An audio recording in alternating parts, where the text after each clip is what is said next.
Vozes LGBTI+, do Paraná.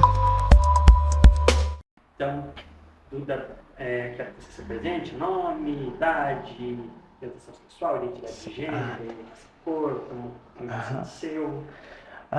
Meu nome é Eduarda Jankauskas, conhecida mais como Duda Jankauskas. Eu tenho 32 anos. Eu sou uma mulher trans travesti, preta, tenho cabelos longos. Hoje sou formada em Pedagogia e Biologia, licenciatura bacharel. Sou casada e estudante de Medicina Veterinária e Ciência Política. Essa é a Duda, a Barbie Profissões. Barbie Profissões, genial. Você é nascida aqui em Cascavel mesmo? Não, eu nasci em Guaíra, Paraná, mas a minha família, morei a minha vida inteira em Terra Roxa, Paraná. E vai para 8 anos que eu moro em Cascavel. Entendi. Quer falar um pouquinho da tua trajetória de infância, nascimento, Sim, infância, claro. família? Acho importante. A minha trajetória desde a minha infância, eu sou uma filha adotiva. Eu fui adotada ao nascer mesmo, né? Que na década de 90 não existia muito processo de adoção, né? Então era mais entregue, né? Então a pessoa que me gerou, ela teve outros 4 filhos e o quarto filho foi o meu irmão do meio, que inclusive é uma pessoa LGBT também, ele é um homem cis gay. E minha mãe adotou ele primeiro, depois de 2 anos que ela estava grávida de mim, ela veio até minha mãe e falou que tinha mais uma criança para doar. E foi a partir daí que minha mãe fez a cirurgia para ela não ter mais filhos e me adotou. E a partir disso a gente tive uma infância muito boa, assim, com a minha mãe e com meu pai. Na época a gente tinha uma condição boa, né? E eu tive a oportunidade de estudar em colégios bons, de ter a primeira infância em escolas boas, mas com o tempo passando, né, a gente vai se moldando na sociedade. E aí teve o fim do relacionamento dos meus pais, e quando isso aconteceu, já estava muito escancarada a minha questão identitária, né? Porque eu sempre gostei mais de coisas de menina, sempre me envolvi mais e sempre fui mais feminina. E eu tive muito esse problema na minha família, porque eu sofria muita violência por parte de alguns familiares por ser quem eu sou. Então eu apanhava, né? Eu levava beliscão, eu era sempre ofendida e a minha família é de origem lituana, né? Então eles são todos brancos e sempre, de alguma forma, tinha um familiar meu que tentava me ofender pelo meu tom de pele. Então não só a transfobia sempre foi presente, mas também a questão do racismo, né? Mas eu sempre tive uma mãe muito maravilhosa que sempre me deu todo o suporte que eu precisei para se tornar a mulher que eu sou hoje. Então, quando eu fui entender quem era a Eduarda, foi com 15 anos, com a ajuda de uma professora minha, que é a Vera Magnoni, que eu tinha eu não, assim, meu convívio era, na verdade, todas as pessoas da minha sala me via como já uma menina. Então, eu nunca sofri por pessoas próximas algum tipo de preconceito, mas sim sempre foi dos externos, pessoas que não me conheciam.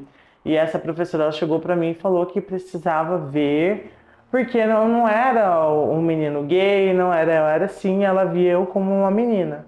E aí, a partir disso eu comecei a buscar ajuda junto com a minha mãe para entender quem era eu realmente. E aí foi quando eu comecei a minha transição, com 15 para 16 anos. E nesse meio tempo, né, que a gente a minha família não é uma família, a minha mãe, né, não é uma mãe que sempre teve dinheiro, ela era professora, né, então criou 3 filhos, e é difícil, né, para uma mãe solo criar 3 filhos, E sempre ela tentou lutar pro melhor pra gente, independente quem fosse, de como fosse. E ela também já sofreu violência por conta de ser uma mãe LGBT, né? Que tem filhos LGBTs. E ela sempre nos esteve junto, apoiando e lutando também pela causa. Minha mãe ajudou muita gente, até gente de fora. Até a gente brinca que lá na minha cidade, em Terra Roxa, que é uma cidade bem interior, os encontros LGBTs eram na minha casa, porque daí vinha todo que é tipo de gente, gente do oeste do Paraná ia lá, sabe? Que a gente fazia festa, era muito bom assim essa época. Uma mãe pela diversidade. Isso, ela é ainda, né? Ela é muito. Hoje não tanto porque, né, eu saí de lá, meu irmão do meio saiu de lá, mas ainda continua sempre vendo os meus amigos de lá e sempre eles vão visitar ela, né? Então ela sempre tá na luta, ela engaja, ela fala, nas redes sociais dela ela defende, sempre é assim. Para você contar um pouquinho mais sobre essa adolescência, juventude. Você veio para cá há 8 anos, né? Então... Eu já tava bem, já quase beirando os 30, não, uns 27. Ai, gente, eu sou péssima em exatas. Não me cobrem. Mas eu vim pra cá, eu acho que eu tava com uns 27, 28 anos. Foi quando eu me formei em biologia. Uhum. Que daí eu vim pra cá pra trabalhar no zoológico. Eu trabalhei no zoológico por algum tempo. E e daí eu vim pra cá por conta disso. Eu recebi esse convite e vim trabalhar. Eu posso você contar um pouquinho como que é estar nesse lugar, né? Que é uma cidade de quantos mil habitantes Terra Roxa? Terra Roxa eu acho que tem 18 mil habitantes, não chega a ser 20. Sim. E sendo uma mulher trans, um irmão gay, uma cidade pequenininha assim, queria que você explorasse um pouquinho. Sempre, na verdade, assim, quem levou a pauta LGBT para a cidade foi nós, né? Foi eu, meu irmão e os nossos amigos. E na época, como era lá por 2007, 2008, 2009, então era muita coisa, não se falava de mulheres trans, nem usava o termo, né? Só existia travesti, né, na época. E foi quando também teve a primeira travesti lá. Então a minha transição começou junto com a dela, só que a diferença é que eu tinha uma mãe e ela teve o abandono da família. E aí a gente ajudava ela doando roupas, eu e minha mãe a gente buscava e às vezes comprar naqueles bazar, sabe, que tinha na cidade assim e levava para ela. E infelizmente hoje ela não está viva mais por conta dessa violência toda, né? Que provém da sociedade, né? Ela tirou a própria vida. E eu fui vamos dizer assim, a segunda, que eu considero ela a primeira. E eu fui a segunda a engajar nessa luta. E eu tenho, assim, muito coisas boas a se dizer, porque eu nunca sofri algum tipo de violência por isso lá, né? Eu sempre, claro que a gente sabe que tem gente que fala pelas costas, né? Mas eu sempre fui muito bem aceita pela sociedade de Terra Roxa e muito bem quista, até porque minha família sempre foi pessoas que eram conhecidas na cidade e porque eu sempre me dei o respeito, né? Tive a base familiar de dizer o que é certo do que é errado, né? Então teve toda essa questão mesmo do aceite mesmo, da população. E daí foi juntando, foi juntando as gays que se assumiu, a sapatão. E aí a gente formou um grande grupo que tinha vezes que tinha mais de 100 pessoas. Fizeram a revolução. Sim. Que massa. Como que é o nome dessa menina que fez? Então, ela nem chegou a ter um nome. A gente chamava, na verdade, assim, a gente chamava de Patrícia, né? Mas ela tinha, na época, o nome todo mundo lá na cidade chamava já era a BOF. Olha só como chamava. Como a violência, a BOF, do BOF, sabe? Então, assim, mas a gente chamava de Patrícia, né? Assim, quem já entendia o que era ser trans, daí chamava de Patrícia, né? Ela pedia pra chamar de Patrícia. Daí, então vamos lá. Vamos avançar um pouquinho mais na tua história. Faculdade, rolê, sociabilidade, Com namorados. Eu comecei a namorar com 15 anos, né? Foi tive meu primeiro namorinho, assim. E eu sempre tentei trazer para perto da minha mãe, para perto da minha família, até porque eu morria de medo de violência, né? Então eu sempre tentei manter a minha família conectada. Minha família que eu digo é minha mãe, tá? Pra ser específica no caso. A mãe e teus irmãos. Isso, o irmão do meio. Hoje ainda a gente não tem tanto contato, porque ainda assim eu ainda recebo alguns tipos de comentários dele que ele não aceita muito, assim, a minha transição. Ele tem dificuldade, então, e a gente tomou caminhos diferentes, né, da vida, e hoje eu não tenho contato mais com ele por escolha minha, sabe? Mas assim, quando eu comecei a 16, 18 anos, 19, eu fui com 19 anos para a faculdade. Eu fiz na Federal do Paraná, inclusive, lá em Curitiba. Fiz pedagogia, me formei em pedagogia lá na Federal do Paraná. Eu morei essa época com meu pai, e aí que eu comecei a sofrer a violência em si, do que é ser uma mulher trans, né? Eu tive várias situações vivida com o meu pai ali, né? No anseio da casa dele, de ele achar que eu estava indo me prostituir, não estudar, dele achar que eu saía de manhã às vezes para trabalhar numa escola e aí ele achava que eu estava indo me prostituir e, nossa, deu o maior auê, porque daí eu contei para minha mãe, daí minha mãe queria arrebentar ele.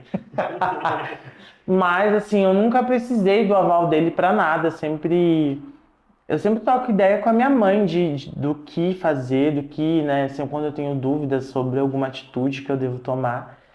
E ela sempre é muito presente. E nesse processo desses 4 anos, eu namorei um pagodeiro, inclusive, lá em Curitiba.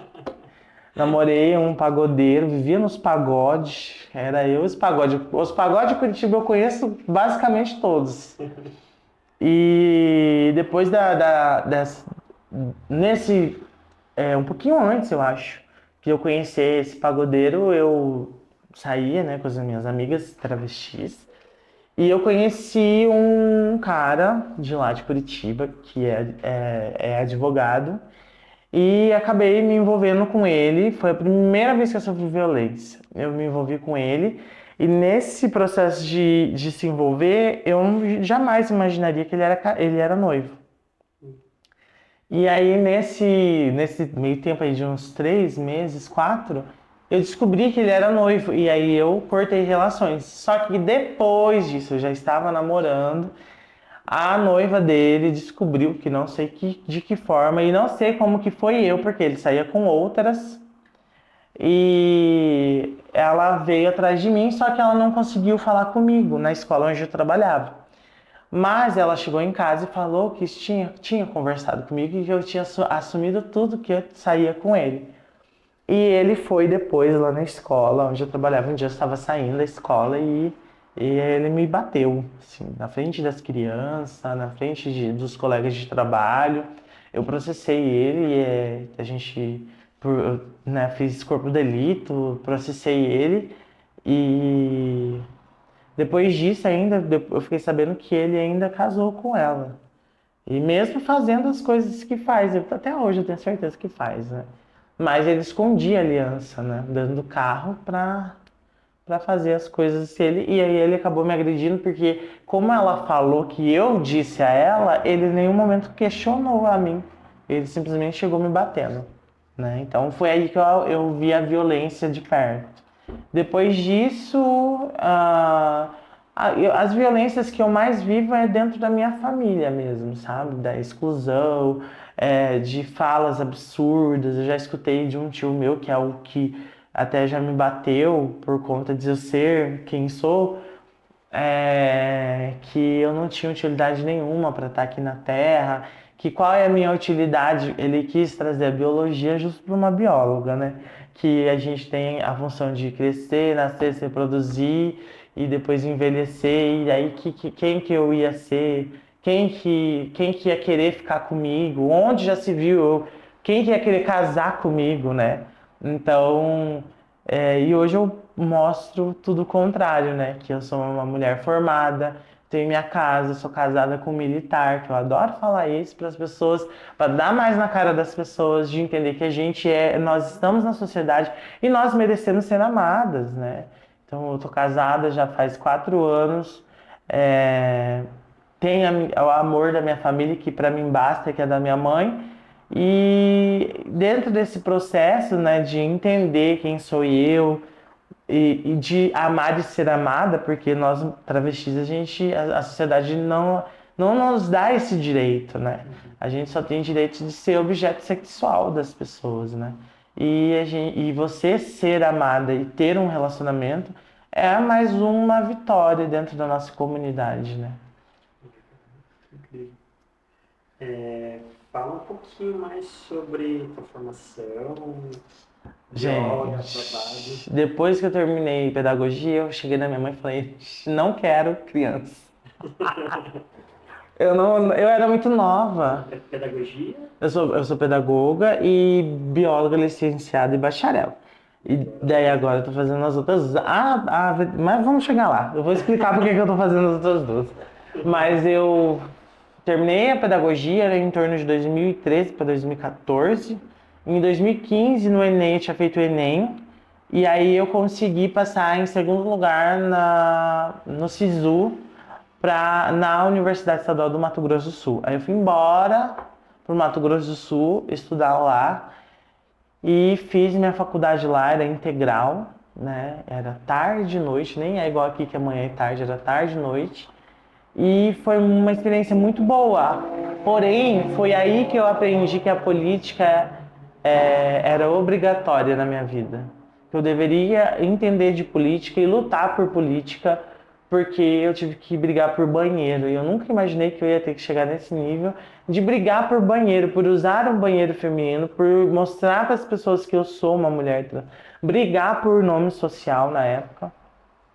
Então eu passei muita dificuldade nessas questões políticas e eu me obriguei, inclusive na biologia, que eu comecei a fazer publicação sobre essa questão da identidade de gênero e orientação sexual, que eu nem gosto da palavra orientação, eu gosto da relação afetivo-sexual, que orientação parece que alguém está te orientando, né? E eu gosto mais do termo relação afetivo-sexual porque é um relacionamento que você tem, você está se relacionando com o próximo. Então lá eu me obriguei a fazer ciência voltada para a política, né? Para defesa dos nossos corpos trans e travestis, né? Então foi aonde que eu comecei a lutar, né, no DCE, era representante da turma, e a biologia foi muito bom para mim porque foi uma época que o que foi para mim tranquilo na pedagogia, na biologia eu tive que lutar para me formar, sabe? E era muito pesado, assim. A gente se formou em 5.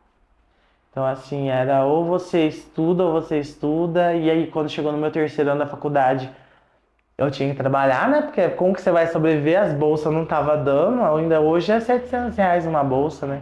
Na minha época era 400 ali, e olha lá. E aí eu fazia projeto de iniciação científica, eu fiz tudo na faculdade. Eu acho que se eu fosse fazer um mestrado, o meu currículo hoje estaria, assim, pronto, né? Mas eu ainda não acho que o meu psicológico não está preparado para isso. Quando eu estava para terminar, nós éramos um grupo de 3, né, amigas, e a gente se auto-apoiava, né? E eu fui a primeira mulher trans dentro da Universidade Estadual do Mato Grosso do Sul. Então eu revolucionei muita coisa ali dentro. Se hoje tem gente lá que pode entrar no banheiro, que pode frequentar os lugares, foi eu que abri essas portas. E você pensar que não faz muito tempo, eu me formei em 2019 para 2020, né? Porque daí a gente cola grau no outro ano, né? Então, não faz muito tempo. É um absurdo você pensar que você tem que lutar por uma coisa. Hoje sou retificada, né? Não passaria por esse tipo de coisa, mas eu acho que foi necessário para que as novas gerações pudessem ter um lugar tranquilo para se estudar, né?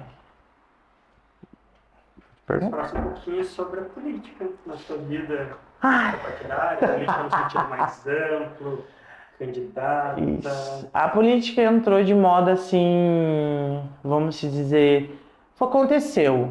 Assim, era para ser. Eu fui me envolvendo aos poucos. Quando eu cheguei em Cascavel, inclusive eu trabalhei no zoológico por 1 ano e algum tempo.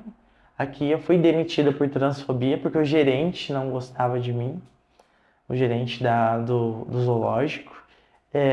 Não levei criminalmente, porque como que eu vou comprovar isso, né? É uma fala dele, eu não gravei nem nada.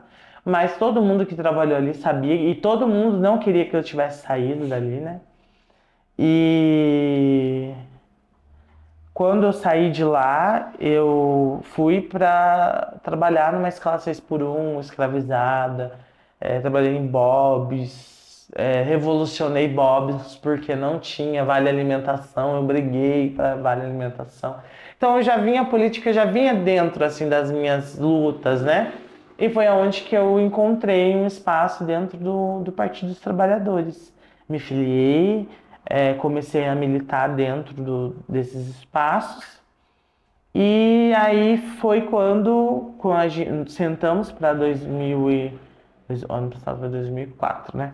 2024, desculpa. 2024 que tinha a eleição e quem poderia ser as possíveis pessoas a se candidatar.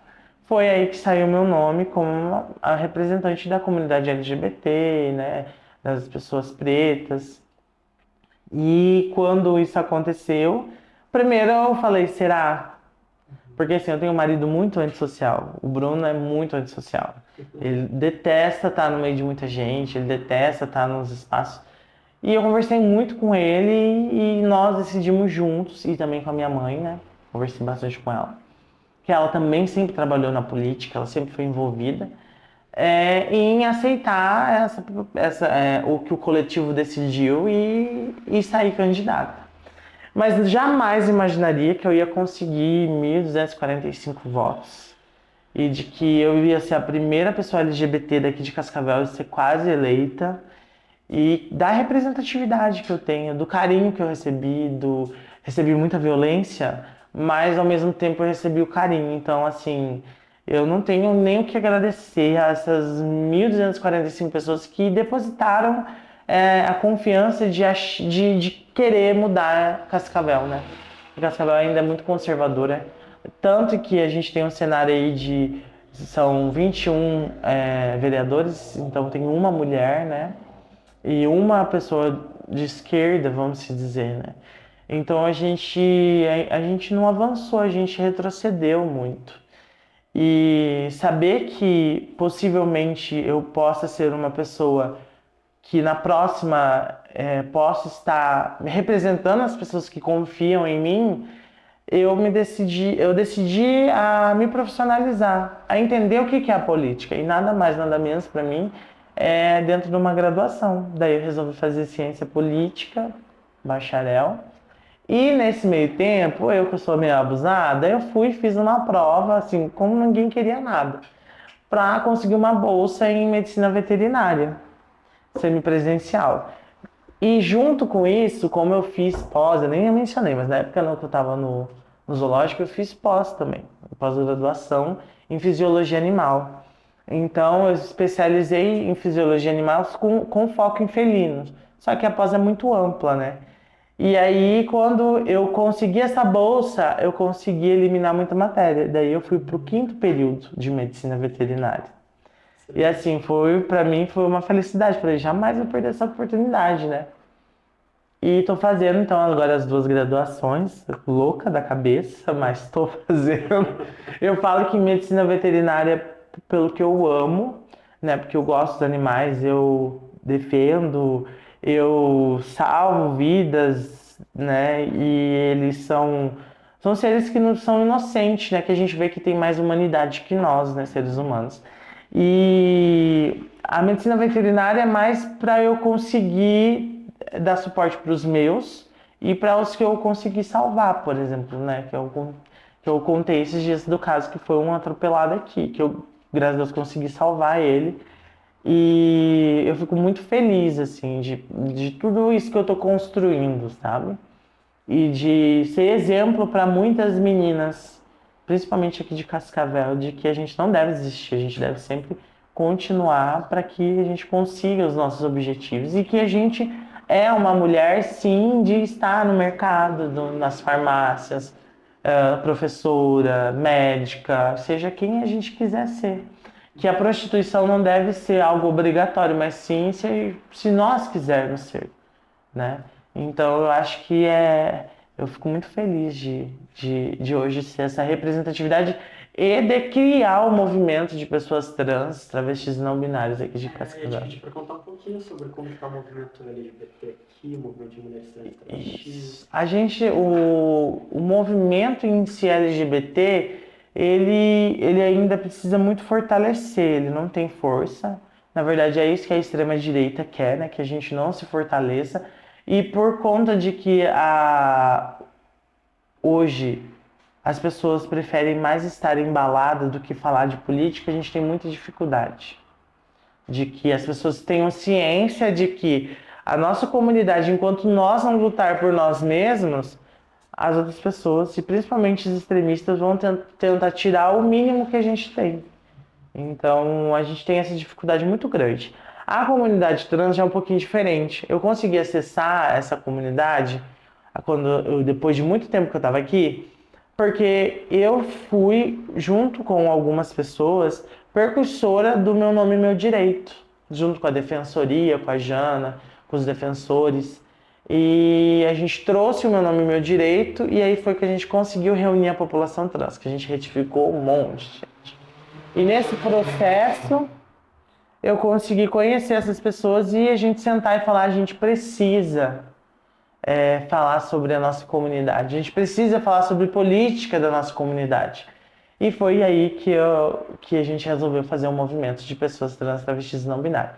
O movimento tem 2 anos.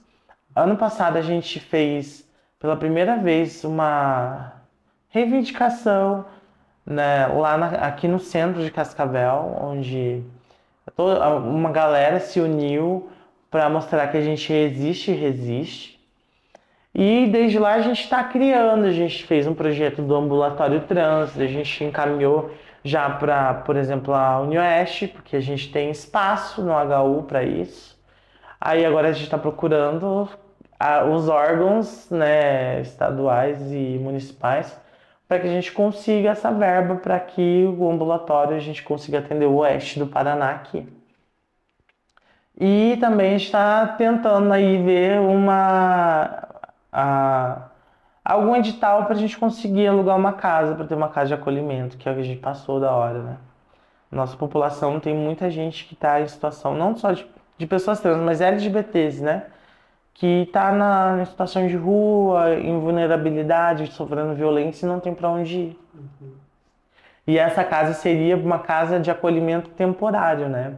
Para que a pessoa conseguisse se reorganizar para que consiga voltar a ter a sua vida, né?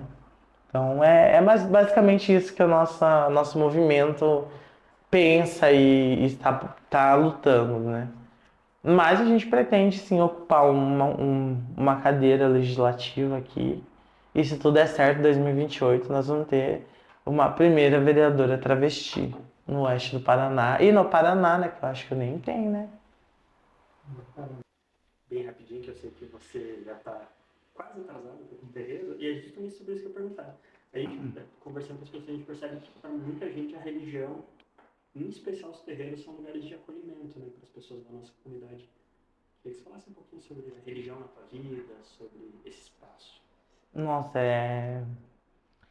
a Umbanda na minha vida, ela entrou junto com a política, né? Não faz muito tempo que eu estou, mas eu queria achar um terreiro onde eu me sentisse bem, né? Que é onde eu conseguisse desenvolver a minha mediunidade. E foi no terreiro onde eu estou agora, que é um terreiro onde tem outros pontos energéticos, não só Umbanda, mas aonde eu percebi que eu posso ser eu, a Eduarda, e de que ali minha espiritualidade vai ser tratada como todo mundo merece, de um ser humano que quer buscar a sua paz interior e a sua espiritualidade, né? De entender quem somos dentro né, desse mundão. E, cara, pra mim, a Umbanda e ser médium mostra muito sobre as minhas vivências. E hoje eu não cultuo a minha quimbanda em um espaço, eu cultuo ela em casa, até porque como eu defendo animais, eu entendo, estudando muito, que a minha mulambo, ela não é a favor mesmo né, o sacrifício, né? Que tem outros tipos de sacrifícios, não precisa ser de animais. E que hoje eu cultuo ela em casa mesmo, com a proteção da minha casa, com a encruzilhada que vocês viram aqui na frente da minha casa, que inclusive foi ela que escolheu isso daqui, ela que me guia, né, nas minhas questões mais de vida, de humanas mesmo. E na Umbanda eu consigo o caminho para que eu consiga ter essa conexão com ela, né? Que é desenvolver minha mediunidade, entender, né? Os orixás, como que funciona. E eu sou muito feliz e falo que a Umbanda é um lugar, pelo menos aonde eu vou, que é um lugar onde abraça, né, a nossa comunidade, aonde que aceita cada um como é e que ali nós estamos para entender os nossos antepassados, sobre as energias, sobre como ajudar o próximo, né? Porque a Umbanda é caridade, né? Então tem tudo isso que a gente luta dentro, né? E é assim, gente, eu sou uma mulher preta, né? Então, assim, eu bateu o tambor, pode saber que alguém vem. Então, assim, é muito ancestral, sabe?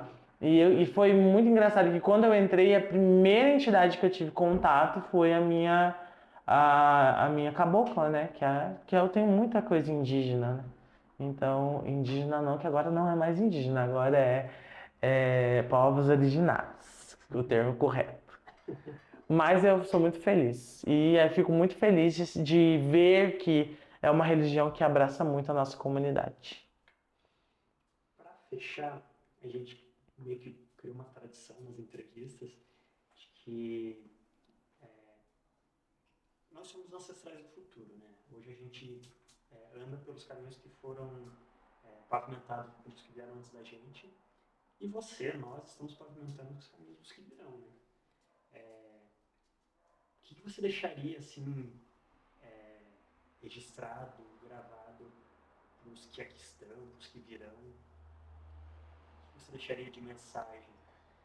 Que não desistam, gente. A gente está só começando.